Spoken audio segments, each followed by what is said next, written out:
Halo Pak Binsar dan rekan-rekan semua. Hari ini kami akan memainkan drama pendek tentang Daniel dan kawan-kawannya. Selamat menyaksikan.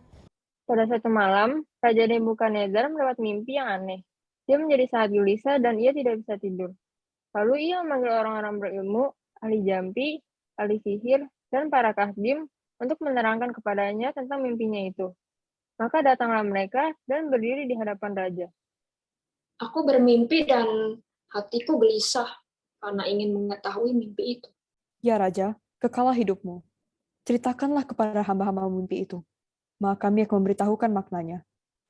Aku telah mengambil keputusan, yakni jika kamu tidak memberitahukan kepada aku mimpi itu dengan maknanya, maka kamu akan dipenggal dan rumah-rumahmu akan dirobohkan menjadi timbunan puing. Tetapi jika kamu dapat memberitahukan mimpi itu dengan maknanya, maka kamu akan menerima hadiah, pemberian-pemberian dan kehormatan yang besar daripadaku. Oleh sebab itu, beritahukanlah kepadaku mimpi itu dengan maknanya.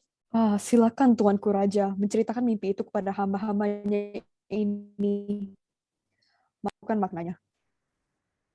Aku tahu benar-benar bahwa kamu mencoba mengulur waktu karena kamu melihat bahwa aku telah mengambil keputusan, yakni jika kamu tidak dapat memberitahukan kepadaku mimpi itu, maka kamu kena hukuman yang sama.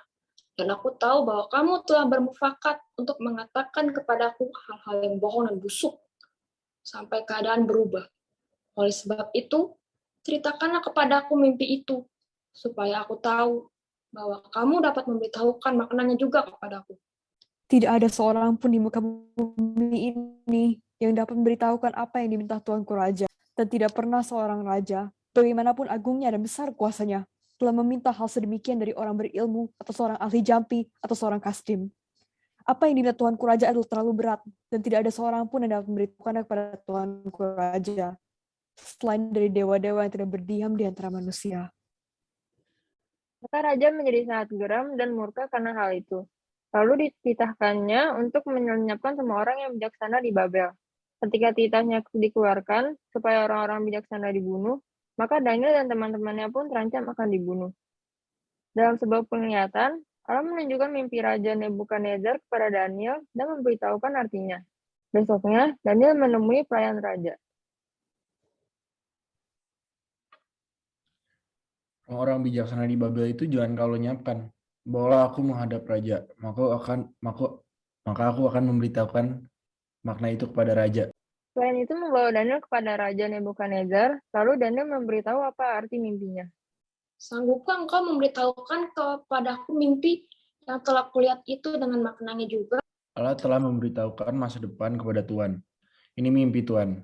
Tuhan melihat patung besar, kepalanya dari emas, dada dan lengannya dari perak, perut dan pahanya dari tembaga, kakinya dari besi, dan kaki bagian bawahnya dari besi dan tanah liat. Lalu ada batu dipotong dari gunung, dan batu itu menghantam kaki bagian bawahnya.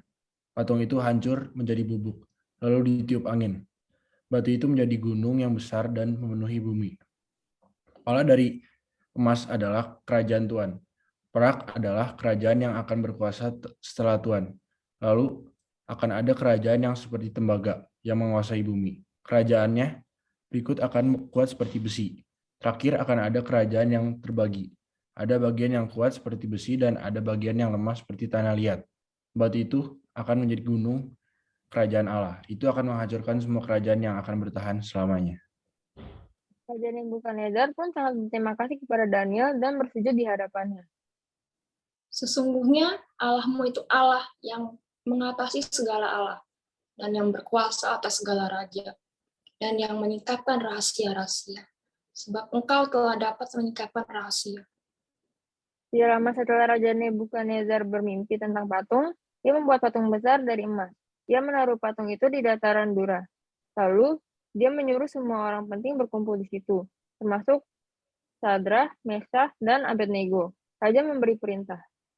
Bahwa setiap orang yang mendengar bunyi sangkakala, seruling, kecapi, rehab, gambus, serdam, dan berbagai jenis bunyi-bunyian harus sujud menyembah patung emas itu. Dan bahwa siapa yang tidak sujud menyembah, ia akan dicampakkan ke dalam perapian yang menyala-nyala. Lalu Raja memerintahkan agar musik dimainkan. Semua orang pun sujud menyembah patung itu, tapi Sadrah, Mesach, dan Abednego tidak. Orang-orang yang melihat itu memberitahu raja. 3 anak muda itu tidak mau menyembah patung yang Tuhan buat. Lalu raja memanggil mereka dan berkata, Apakah benar, hai Sadrak, Mesak, dan Abednego, bahwa kamu tidak memuja dewaku dan tidak menyembah patung emas yang kudirikan itu?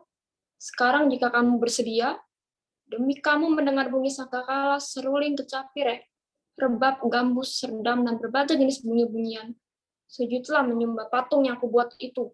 Tetapi jika kamu tidak menyembah, kamu akan dicampakkan seketika itu juga ke dalam perapian yang menyala-nyala. Dan dewa manakah yang dapat melepaskan kamu dari dalam tanganku? Tidak ada gunanya kami memberi jawab kepada Tuanku dalam hal ini. Jika Allah yang kami puja sanggup melepaskan kami, maka Ia akan melepaskan kami dari perapian yang menyala-nyala itu dari dalam tanganmu, ya Raja. Tetapi seandainya tidak, hendaklah Tuanku mengetahui, ya Raja, bahwa kami tidak akan memuja dewa Tuanku dan tidak akan menyembah patung emas yang Tuanku dirikan. maka meluaplah kegeraman Nebukadnezar, air mukanya berubah terhadap Sadrah, Mesach, dan Abednego. Lalu diperintahkannya supaya perapian itu dibuat 7 kali lebih panas dari yang biasa. Buat tempat pembakaran itu 7 kali lebih panas daripada biasanya. Ikat orang-orang ini dan lempar mereka ke situ. Tempat pembakaran tersebut sangat panas sehingga prajurit yang mendekat langsung terbakar. 3 anak muda itu pun dilempar ke situ. Lalu, raja melihat ada 4 orang berjalan di tempat pembakaran. Dia melihat sangat takut dan bertanya kepada para pejabatnya.